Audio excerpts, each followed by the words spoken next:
Imagine stumbling across a discovery so ancient and rare, it completely changes what we know about Alabama's prehistoric past, and instantly bonds a community through awe and curiosity.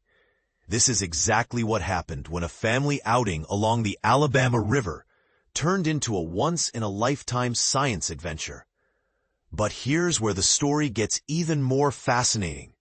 During a casual family boat trip, Adrienne Coleman and her family from Mobile, Alabama, uncovered a fossilized sea turtle shell unlike anything seen before. Their 13-year-old daughter's sharp eyes caught sight of something embedded in the riverbank, a fossil that would soon capture the imagination of scientists and history lovers alike. What began as a simple lunch break in Alabama's Black Belt turned into a doorway to an ancient world. Now, you can see this incredible fossil at the McWane Science Center in Birmingham, thanks to a remarkable chain of events spanning the past 4 years. But let's rewind the clock. According to paleontologist Andrew Gentry, who first identified the fossil, we need to travel back an astonishing 32 million years. At that time, much of present-day Alabama was underwater. The region was emerging from a hot greenhouse phase, experiencing dramatic climate shifts. Way before humans, or even the underwater forests known off Alabama's modern coast, these prehistoric seas teemed with life. Leatherback sea turtles, the kind this fossil represents, have always stood out from other sea turtles. Not only are they the giants of their kind, but their shells are a marvel of nature. Constructed from thousands of tiny, tile-like bones called ossicles. These ossicles, which resemble a beautiful mosaic, are uniquely held together by soft collagen rather than rigid plates. This makes the shell incredibly flexible, perfect for withstanding the crushing pressures of deep ocean dives. But there's a twist. As Gentry explains, this very structure means that after a turtle dies, the shell usually falls apart as the collagen breaks down, leaving only isolated ossicles for scientists to find. Discovering a mosaic of intact ossicles, seeing it for the first time, it was certainly something I will never forget, Gentry recalls. So how did this ancient turtle's shell stay together? Science suggests it was quickly buried and protected by sediment before scavengers or decomposers could destroy it. Over the ages, layers of sediment hardened into limestone around the shell, preserving it inside a massive boulder for millions of years. The excitement among the Coleman family was immediate. They knew right away this was far from an ordinary rock. Both Adrienne and her husband Adam were seasoned fossil hunters from childhood, and they'd passed down this enthusiasm to their children, Tala and Corey. During their 2021 river trip, even though they weren't officially searching, their fossil radar was still on. It was Tala who first made the discovery, sparking a quiet awe that lasted all day. What should a family do with such a find? Initially, the Colemans kept returning to the spot, unsure how to proceed or if anyone would believe them.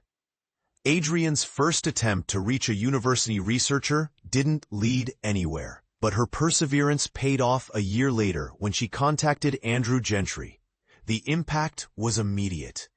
Gentry recognized the fossil's importance and also sensed the difficulties ahead. Why? The fossil, encased in a limestone boulder the size of an SUV, lay in a remote spot only reachable by boat, far beyond the reach of heavy machinery. Gentry enlisted the help of June Ebersole from McWane Science Center, assembling a multidisciplinary team. Their mission involved challenging logistics, the Alabama heat, the threat of periodic flooding, and the sheer weight of the fossil all contributed to a suspenseful excavation. When the day finally arrived in July 2023, they had to rely on local community spirit. With word of the fossil's retrieval spreading, a crowd gathered to witness the moment. In a brilliant display of teamwork, a local resident brought his John Deere front loader to move the precious cargo from boat to trailer. Fossils have this way of turning strangers into collaborators, Gentry said, underlining the community's shared wonder. But here's the part almost nobody expected. In the lab, researchers discovered this wasn't just a new species of leatherback turtle. It represented an entirely new genus.